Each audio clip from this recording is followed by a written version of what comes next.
Hey everyone, welcome to this week's video. I hope that this one finds you guys doing really well, have had a wonderful week, and welcome to May. How crazy is that? Can you believe that we're already in May? Sometimes I can't. Sometimes I'm like, why is it not, August already? Kind of depends on the mood I'm in. So today I want to talk to you guys about this concept of being present in our life and present in the journey and why that is so important. And the reason that that is so important is because all of our growth with everything that we're doing comes in the present moment. You do not grow in the future, and you can learn from the past, but that's not where you actually grow. Because if you spend all of your time thinking about the future, you're going to have a lot of anxiety. If you spend all of your time thinking about the past, you're going to live with a lot of regret.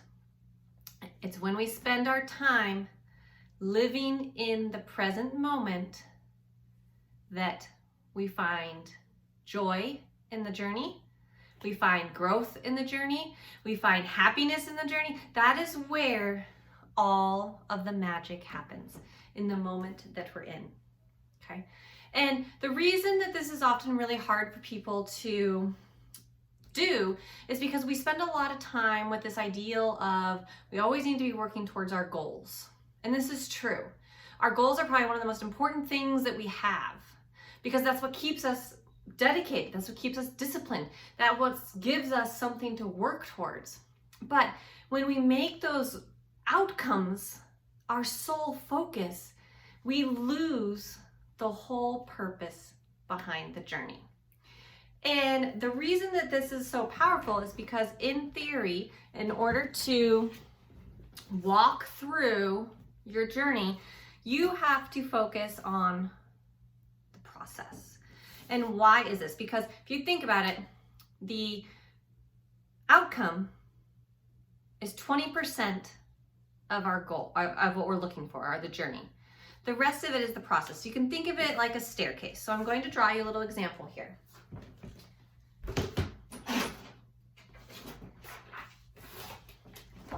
Using my handy dandy notebook.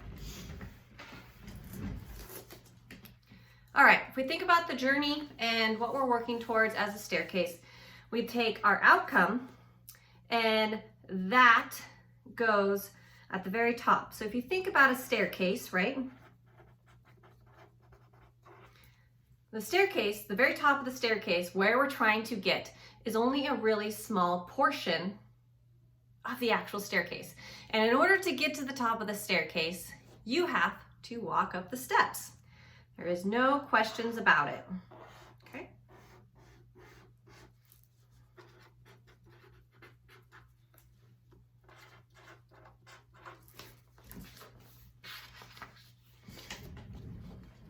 All right. So we have our journey. We think of our staircase as the journey. You have a starting point.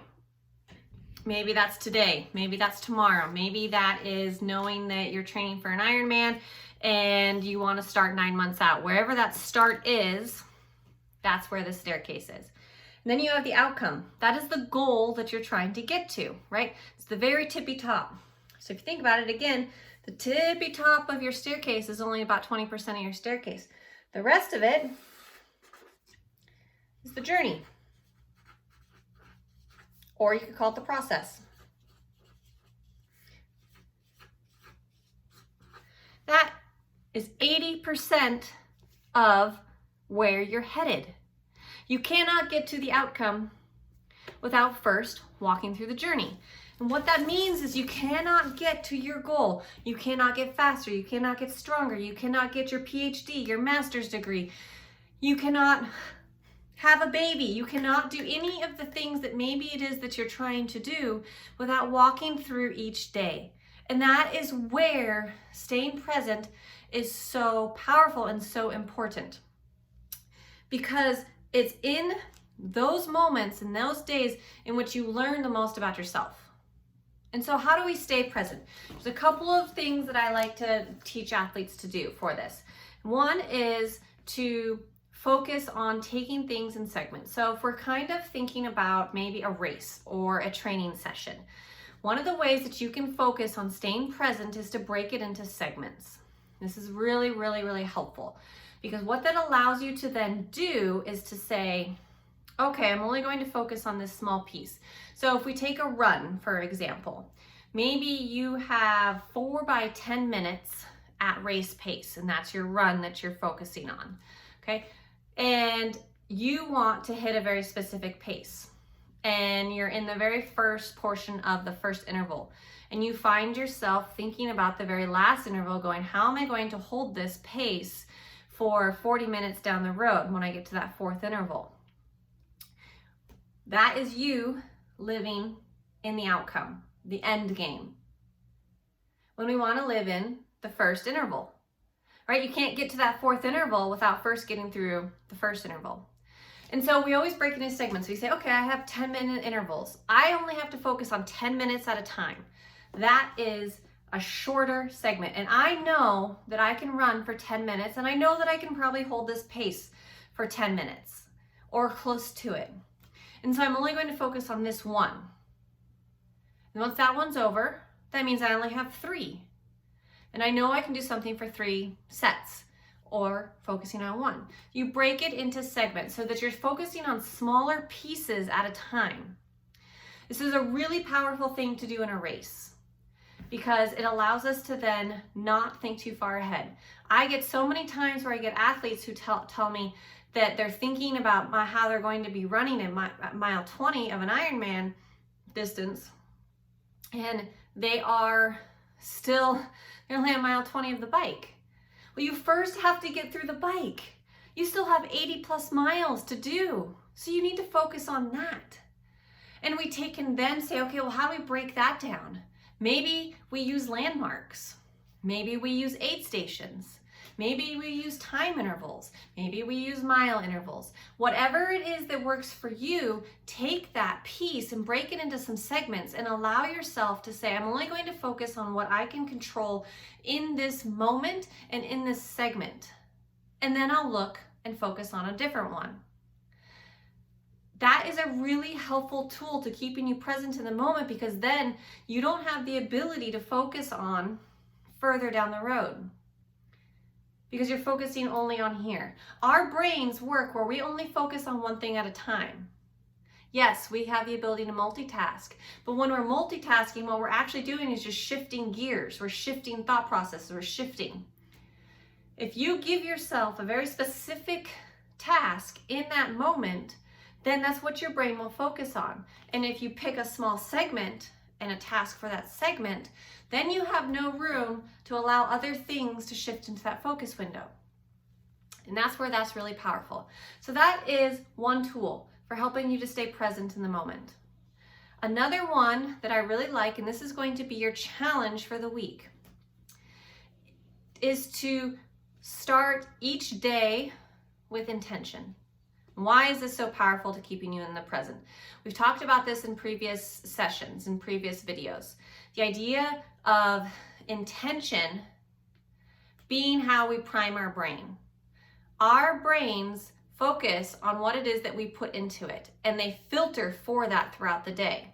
So if you start your day thinking about all of the things that you have to do, if you start your day feeling negative, if you start your day wondering, thinking about the past or thinking about the future, it's going to focus on that. Whereas if you start the day with intention on good, positive things, then your brain is going to filter for those even when things go wrong.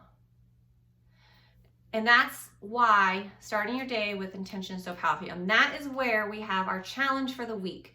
So this week, your challenge is every morning, I want you to write down 3 things that are positive about the day. And I want you to expand your boundaries on what this concept of positivity means. Maybe it's something you're excited for. Maybe it's something you're looking forward to. Maybe it is just a positive thing. Maybe it's a good thing that's going to happen. Maybe it's something that you know you're going to learn, that will be fun, that makes you smile. Whatever it is, write those 3 things down so that when maybe you get a bad work email, or you get stuck at work later than you thought and have to shift your day, or a training session doesn't go well, or you're cranky, or you're hungry, or whatever it is that's making you feel grumpy, even though your brain is acknowledging that you feel that way, what it's going to say is, yes, I feel this way right now, but you know what? I'm excited for the fact that when I get home, I have new running shoes. And that's exciting, and I can't wait to go see them. And what's going to happen then is, instead of focusing on the negative piece of the future or the past or things that are dragging you down, you're going to stay present within the feeling and feel good about it because you're excited for something. It's a positive thing. By priming your brain, we change those neurosynapses to say, no, I don't want to focus on the negative piece. I want to focus on the positive piece. And that makes it a lot easier to stay present in the moment that you're in.